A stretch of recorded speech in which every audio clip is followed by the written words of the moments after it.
I think you all by now know what a job Jenny has done, Jenny Gannaway has done taking VOAD and sort of running with it, and we appreciate that. So we're going to bring up Jenny from Voluntary Organizations Active in Disasters. While they're giving out the sheet there, I'd like to say it's a pleasure to be here and amongst CERT and be able to talk to you a little bit today about having CERT work with our VOAD, our Voluntary Organizations Active in Disaster. So I'll go ahead and start off, and the top of it, it's just some information for your benefit. Voluntary Organizations Active in Disaster. VOAD is a network of organizations active in disaster. Each member organization will maintain its own identity and independence while closely collaborating with other member organizations, faith groups, local, state, and federal authorities. West Virginia VOAD takes no role in providing direct services. Direct services are provided by our member agencies. So I think a lot of times when I say VOAD can do that, what I'm actually saying is one of our member agencies can do that. So just to get, a lot of people think that VOAD is something that's just a group, but it is a group. It's a group of your Red Cross, your Southern Baptist, your Salvation Army, your United Methodist, Catholic Charities. All of those organizations make up the VOAD. It's the Voluntary Organizations Active in Disaster. So what is the purpose of VOAD? VOAD actually brings together agencies active in disaster to provide more effective response to the people of West Virginia. Just to give you a little bit of history, in 1970, there was a hurricane that took place, and there was volunteers was working, they were doing things, but what they were doing, they were duplicating each other because there was no organization within that. So that's when 7 groups came together and said, we need to get together and coordinate with each other and collaborate with each other so that we know what each other's doing and we're not doing the same thing, because that's, number one, wasting our funds. Number two, we're going in the same direction and we're leaving people out. So by working together, we can all coordinate together and collaborate together so that more things can get done. So that's when VOAD was actually formed as a group, was back in 1970. Okay, what does VOAD do? VOAD is a coordinating body for volunteers, nonprofit organizations that have the capacity to perform relief function in the event of disasters. VOAD coordinates the effort of community organizations and encourages collaboration to maximize their impact. We've been trying to, and I know we've had invited somebody from CERT back in the spring, and something came up and they couldn't, and then we had a meeting and we couldn't invite them to come to that. But Bo's going to come and speak to us in December. But what we want to talk about is how can CERT help us with VOAD? This past week I had a chance to call and contact 5 different VOADs from other states. And every time I said, does CERT work with you? How do you use CERT? CERT's a big part of VOADs all across the country. Just to go over a few things, I talked to the Texas chair, and she said, CERT teaches our disaster preparedness. Anytime we have a new group that comes in, small organization or something that don't have a lot of training, our CERT people helps get that training for them. CERT assist with cleanup efforts. They team up with some of the other organizations, such as your Southern Baptist and your American Baptist, that actually goes and does the mucking and gutting. Some of the CERT teams, they work with them. They help manage volunteers. I know in Roane County back in June, we had the Southern Baptist that took the lead with managing the volunteer organizations that come in to help muck and gut out the homes. We needed some help over there. We could have used CERT there to help us at that time, because we had a lot of volunteers coming in, a few people there working at the desk, so that would have been a big help. Distributing disaster information. A lot of times people are at their homes and they don't have an idea of what's going on. If we had somebody with training, such as CERT, they could help us get that information out to homes and families. Doing disaster assessments and helping us collect data. That's one of the big things that we actually need, is that data collection. That would be a big help to us to help us get that done. So it's another way that you could help. Assist with the Humane Society. In one of the states, they said that CERT helps a lot with the Humane Society and the helping with the animals, finding animals that may have been lost, taking them to a shelter, helping take care of them. So that's another way that in one of the states that CERT will help out. Let me get my...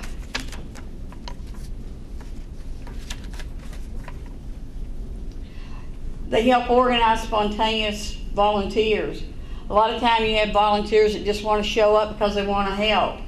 We have to have somebody that helps us organize and coordinate the efforts of what those volunteers can do and get them to the right places. So it's another way that CERT could help during a disaster. Set up distribution centers. One state told me that CERT runs their distribution centers. Here in our state, the Seventh-day Adventist does, but they also need help. We found that back in June again, we had the Seventh-day Adventist had set it up, but they didn't have much help. So that would have been a great way that we could have had help. Unloading trucks, supplies, and things that come in. They coordinate with the Salvation Army and the American Red Cross to help set up shelters and help do things that needs to be done around shelters. That's another way that CERT could actually be involved in helping us. Delivering cleanup supplies, baby items, personal care items out to the homes. A lot of times you need things sent to homes, but you don't want to send just a volunteer that's not been trained. So that CERT's been trained, that would be a good way that we could get things sent out to homes, is by those that's been trained, which is CERT.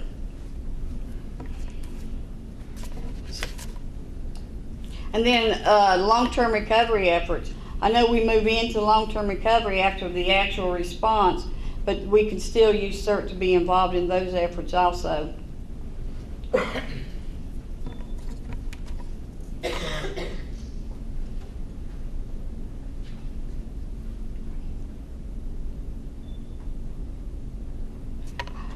Another thing that we were thinking here within our state VOAD, we have a seat at the state EOC, and we're getting ready to do some training for those that would be there at the EOC. So that could be another way that we could maybe use somebody for CERT. So when a disaster happens, if we could get CERT and VOAD working together, I think there would be a lot of work that we could use CERT for. It's a good program. You're well trained, and we need to get you involved with us. So at this, I told Gina we'd make sure we had plenty of time for questions, and let's open it up now for some questions. Now that I've kind of showed you and told you a little bit about some of the things you could do, does anybody have questions or?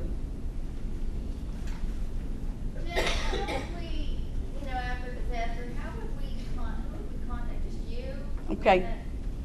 How would we do that? Okay. The question was, after a disaster, how would they get involved? How would they contact? Who would they contact? What we would do, and we can do this, is get CERT involved. West Virginia VOAD will have a conference call soon after a disaster. We'll send out an email to all the members of West Virginia VOAD. We'll have a conference call. CERT, your director or your team leader, whoever that would be invited to be on that conference call. Then they would know what needs are going to be done, what needs to be done, excuse me. We always will set up a volunteer center wherever the disaster is. That information then would be fed out to you. Do you have a list of all of us, or how do we? Right now, Gina and I are working on that, and yes, I'll provide that list to her. Mm-hmm. Right. And Gina and I are working closely on, and this is a beginning process. We're at the beginning, but we will have a list. Gina will get that and we'll. Yeah, we're working on how we can best do this, what format that's gonna look like, but in the meantime, I will provide Jenny with a leadership contact list, and we will go from there. Mm-hmm. And we'll I'll keep you abreast of,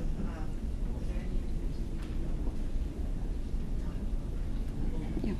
That's great. Okay. yeah.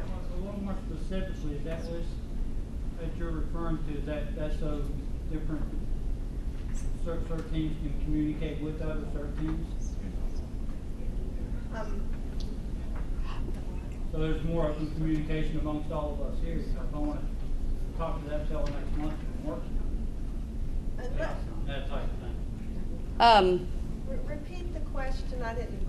If you'll mind. I was asking more specifically if the list would entail information to where the various CERT teams that are here can coordinate and communicate with each other. Yes, on the readywv.gov website, if you go there, all the CERT programs are listed with the contact person and contact information. So if you go there, you'll see all those approved CERT programs in the state, and so you can communicate back and forth in that way. So it would be ready.wv.gov, and then you would click West Virginia Citizen Corps, and then under the drop down will be CERT programs, and they're listed in Let me give you another example. For instance, there was a disaster that happened in Work County where Bo is the leader of CERT, correct? We would contact Bo, invite him to be on the VOAD call along with the American Red Cross, the Salvation Army, the United Methodist, all the organizations that make up VOAD. Bo would be on that call. He would have all the information that all the other organizations would have. Then Bo would feed that information to his team of CERT members. You would know where the volunteers would report to, and that's where things happen from that. The response from the teams would happen from there. So does that make it a little clearer on how it would actually take place? So you would need a director from each county Yes. for the CERT. Uh-huh. And we do have that, right? Not every county has a CERT. Right. Yeah, but every CERT team has a director, has a leader. Okay. Bill. This lady was that, go ahead. My question is, I was working with a grant program in partnership with Pennsylvania, Southern Pennsylvania, Western Maryland, and Northern West Virginia through the Maryland AHEC organization. And this was probably about 6 or 8 years ago. And there was, the grant was involved, of course, with older community members, 55 years of age and older. But one of the project emphasis was the development of or organization of volunteer centers in each one of our communities in the counties that we were implementing the grant. And my question is, the state of West Virginia, where is this project of encouraging communities to organize, identify a volunteer center, and then who would be responsible for that volunteer center to deal with all those spontaneous volunteers that show up during disasters who may need just-in-time training? We don't have anything like that. Stephanie, you want to speak to that? Well, I think that's the answer. I think we don't have anything to that. And Yeah. I could put Erica Manny on the spot, who just walked in with Red Cross, but I won't. But I do think that that's one of the things that, that's part of the conversation is how that gets set up, and is there a consistent process? I'll take it. Hi, I'm John. This is why Erica hired me. The Red Cross is looking at about 100 different tasks that don't require training, like setting up a cot, So when we have those spontaneous volunteers show up, Red Cross is working towards a process where we can quickly put them to work. Where that process is right now, I don't have an answer for it, but there is an answer coming. Let me add a little to that, Fran. Obviously, the process that you all went through with APEC is a good process that we could, in fact, work to replicate elsewhere. I mean, you are familiar with the effort that Volunteer West Virginia went through to work on those. And to be honest with you, many of those organizations that we recruited that committed to serve as that, hub, they honestly had other responsibilities that when push really came to shove, they had the resources to fulfill their own organizational responsibilities, but could not really step up to that bigger role. And obviously the infrequency of that needing to happen, for any of us, it's hard to maintain a capacity that you only use once every 3 years. I mean, that is a process. But I think what you all went through with a funded program in a couple counties over in the Eastern Panhandle, again, as you said, work with Maryland, work with Pennsylvania, I think there is, in fact, a model there that could be replicated that, did not take the approach. And part of the challenge was the approach, which I think was a good effort that Volunteer West Virginia did, was not only a disaster-oriented program. There were some other pieces that were a part of that process, which, I don't know how to say it. This is not anyone's fault. It's just a lesson we learned. It was very convoluted in terms of what the expectation of that entity was. We did not do an adequate job at clarifying, here is what we're expecting of you. And so I think we've learned that. I think, as Jenny has said, as we've all said, the acknowledgement that that needs to be in place. And it's hard because any given organization, the Red Cross, as John and we all know, I certainly know, does a lot of things, but by and large, they don't do traffic management. I was on the west side managing traffic last night. There's just a lot of things, and finding that entity that is the hub for all of those things. Can I make a Sure. comment? DVRC Center, or Disaster Response Volunteer Centers, is a great idea. You can pick 5 places you want, but a disaster happens locally. So that center that's set up somewhere else may not be convenient for what's going to happen on the ground and when you're going to need it. If I understand correctly, when VOAD, when the hits the ground, you just kind of look and see where can we get people together, what's the most convenient, logical, and accessible. That place might be flooded that you had picked early on, had all this nice format, policy, and procedure going on. But really, you're going to have to use the gymnasium at the school in the county, or whatever. So I just want to make that comment. What we do, we work with the county emergency manager. We always work through the emergency managers. And for instance, in Roane County, when the flooding happened over there, we worked with the mayor and the emergency manager, and they said we'd like for you to be at the armory.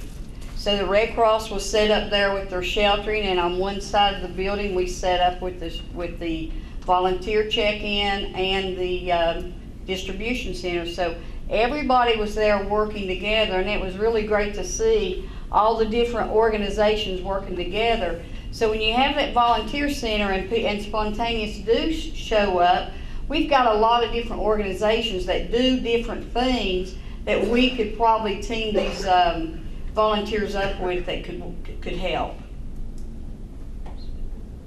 Let's go to this guy next. I think he was next. Yeah, Jenny, I want to back up to your after disaster conference call. Can't speak for everybody, but in Upshur County, our Citizens Court Council and CERT gets called out by the OEM. Okay, that's good. Okay, and being that the OEM is direct with the county commission, so everything has to be kind of coordinated through them. Does your after conference call include all the OEMs? Yes, it does. We always invite the emergency managers on.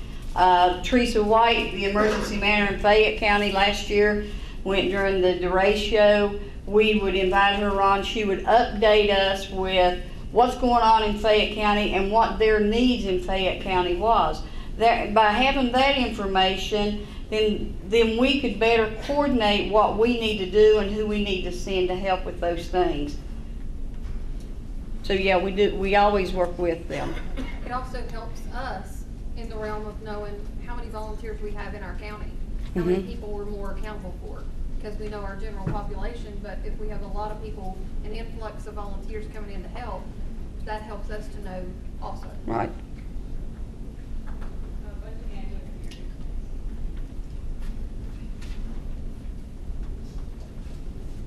Jenny, a little different take on that.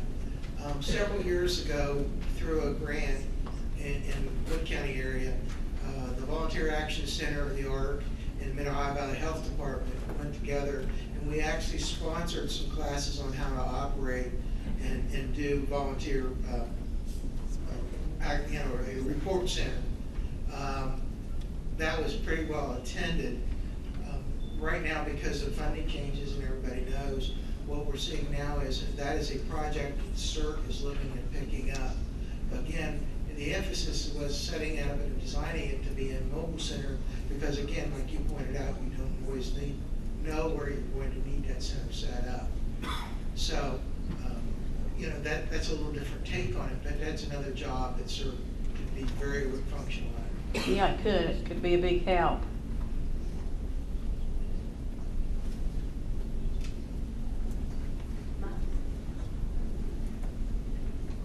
My question is very similar to his. Our OES director would be the one that would handle the 911 center, would be the one that would be being contacted. But when we had the ratio, we had no text message went through if you were lucky. We had no cell phone service. We had no internet. Even our pagers didn't work to go off. Our hospital communication was down. We did have the interop radio, but we were unable to contact any of the other 911 centers or the other hospitals with our interop radio. So we were basically abandoned for a period of time. They had to use the ambulance, and the ambulance was actually able to go out. The hospital could relay stuff through the ambulance to Morgantown, and then Morgantown would notify whoever for us. That was our only out. I mean, we had no way to contact anybody. So I'm just wondering what would we do in that case? I mean, how would because we wouldn't have, be able to meet video, like it was like a couple days later before they could do video. Would they be able to contact them through the 911 center through radio? Yeah, for the conference call. Sorry. After the derecho, we all had that problem, and I know when we had our conference call, we had people that could not get on because of the lack of phone communication, and then we had people that was walking up on a hill on a cell phone just to get enough service to be on there. So that was a problem for everybody here in the state. I mean, there was nothing we could do about it at that time, so we just did the best we could at that time. So we do work close with all the emergency managers because they are in charge of those counties, and that's what we're supposed to be working through them. So yeah, that would be something that we could work out to work through them to get in touch with you and your director.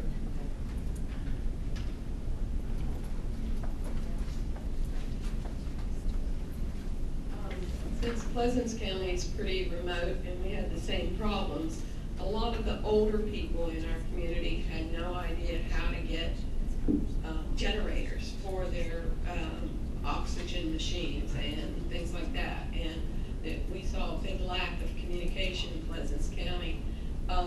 Does your organization have someone in the Pleasants County area to coordinate with Red Cross and us so that we know our duties ahead of time, so we don't have to wait on that communication to come through and say, all right, I'm a CERT member and this is where I'm going, and I volunteer with the Red Cross, so this is where I'm going, and let the people know, all right, we don't have just one center. If that center is unavailable, this is an alternate center, and things like that. Get the word out, because in the derecho, there was no communication going on then. I called the radio station, and for a while, people might have battery operated radios, and we did some local stuff, but Right. That's a little bit of preparedness, and I think none of us can be prepared too much. And those are things that we are working out. And if you're a volunteer for the Red Cross, you would take direct direction from the Red Cross, not from VOAD. It would come from the Red Cross because, as I said, we are that coordinating effort where we all come together and we coordinate together, but each individual agency does their own work, okay? So that would be, you would work with your Red Cross if that's, and your. I just wondered if VOAD had preparation ahead of time with all these organizations too. We do work together, and we do have a process, and we're getting better at what we do as far as being prepared and having a process of how things will happen. So we are doing that. We are in the process of making some changes on that. During the derecho, ham radio operators were extremely helpful in our area. And believe it or not, our ham radio operators came to CERT and said, we want CERT training so that we are better prepared to be volunteers during disasters, to know what is going on and have that official connection to the Office of Emergency Services. But then also we find the Office of Emergency Services should be reaching out to the ham radio operators and having them as an official part of their communication system. Just wanted to share that. I know that is something that we do have, that I have plans for us to do a ham operating training here in the state. I have a gentleman from Virginia who's with Seventh-day Adventist that is going to be coming over and doing some training within our VOAD organization. So, you know, I think the more of those we have, the better off we'll be, and more prepared. Yeah, but, you know, we're all CERT. Our main thing is preparedness. It's what we're out to teach people preparedness. Yeah, the ratio shut a lot of things down. We're teaching people preparedness. We've got to teach ourselves preparedness to be ready for that thing. So instead of us just preaching them, we got to, in our own organization, make our plan to be prepared for when something like that happens. We can't blame, well, this didn't happen, this didn't happen. We've got to teach ourselves how to be prepared and be prepared. I really think last year when the derecho happened and then Hurricane Sandy, we done a lot, things were a little better. We all realized that everybody needs to be a little more prepared, even down to the individual homeowners. I think we all realize that we have to be a little more prepared, and that's what we need to do. That's part of what we do in our organization is we do preparedness. So I agree with you.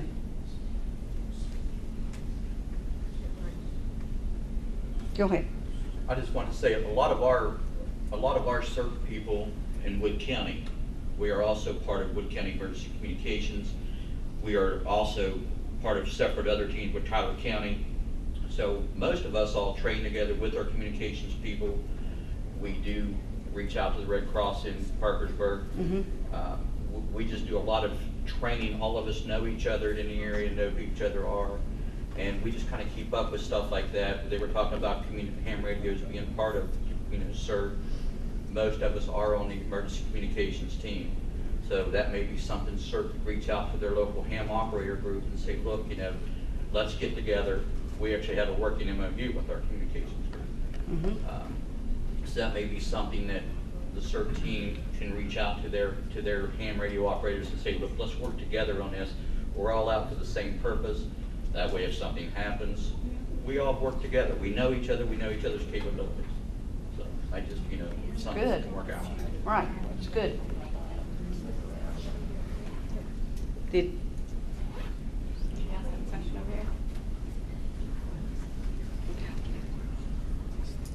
Jenny, I know this is a little bit off the topic of VOAD itself in general, but would you like to talk about the long-term recovery groups real quick and give a briefing on that? Because I know you're always looking for volunteers for those to participate in that program. Did you put him up to that, Anissa? We have several long-term recovery groups set up here in the state. And last year after the derecho, we had all of these counties that had damages. We thought, how in the world are we going to set up a long-term recovery group in 55 counties, 53 counties? So we decided to go use the Homeland Security map and do regional long-term recovery groups. That way we would have like 6 that we set up. That has worked some. It's not worked in some ways, but I think the key is we've worked through obstacles and we've gotten people help. We're still, we still have a lot of long-term recovery work to do here in the state, and volunteers is one of the keys to having a good long-term recovery group. And I think that is one of the parts that I think it was Alabama VOAD said that CERT helps run their long-term recovery groups. And that's another thing that, it would be a conversation we could have in the future about that. But it's a long process. We're still working on derecho damages from last June. We're still working on those. We've got a lot of Hurricane Sandy damages that we're still trying to do. And that it would be great to have you all as volunteers, because you're trained, you know preparedness, you know what to look for. And when you start using volunteers that's not trained, you can get into some situations that's hard to get out of sometimes. So that's really what we would like to do, is use you as trained volunteers to help us in those areas too. Jenny? Yes, ma'am. Could you just say what some of those recovery activities would be? Like just some of those. Okay. Recovery is some people, Well, long-term recovery, of course, is helping those who cannot help themselves. You've got, this state, we know with the economy and things, there's just people that cannot overcome a disaster unless they have the help from your voluntary organizations. So some of the things that you would do in long-term recovery is disaster case management. We would put work, we have work teams that come in. We need people that can help coordinate those work teams, get them to the homes that are actually going to be prepared.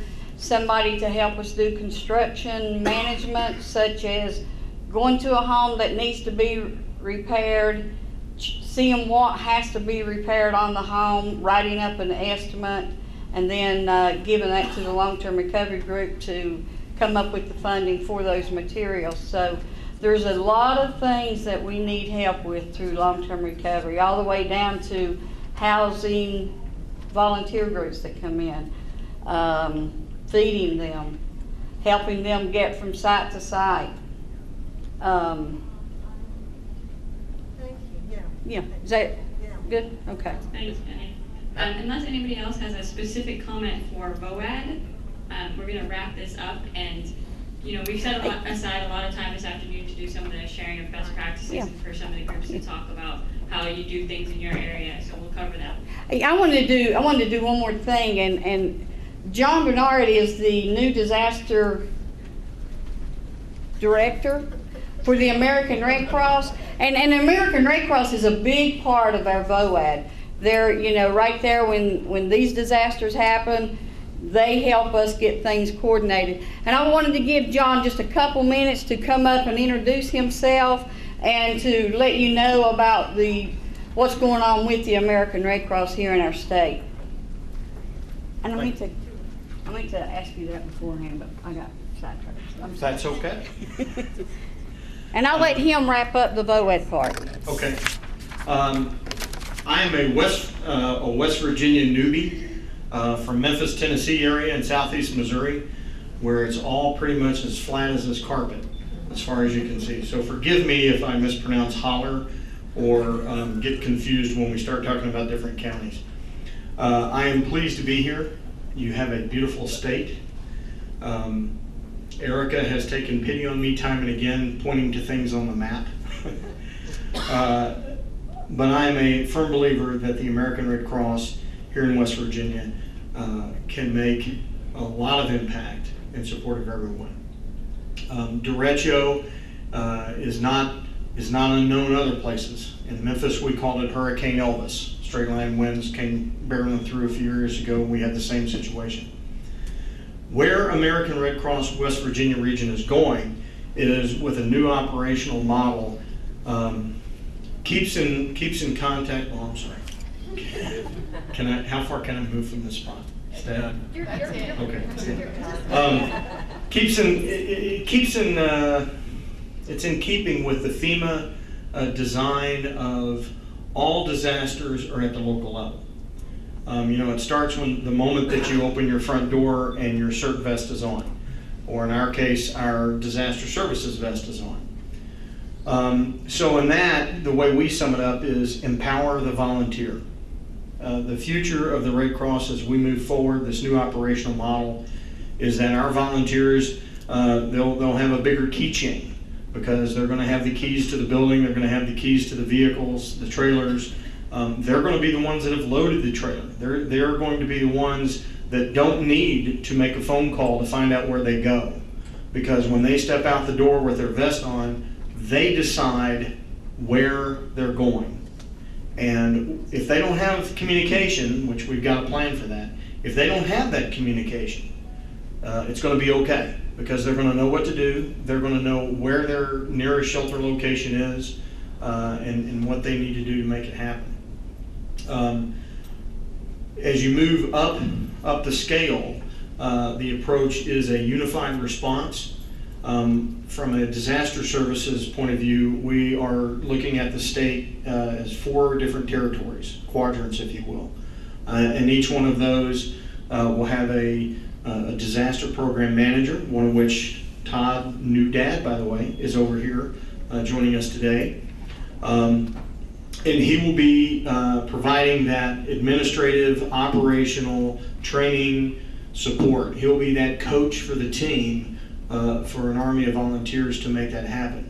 But it's not just in that territory where the limit is. It is a flexible approach so that if Todd raises his hand and says, hey, we need more support from, well, he doesn't care where from. He's going to say, we need more support and this is where I need it.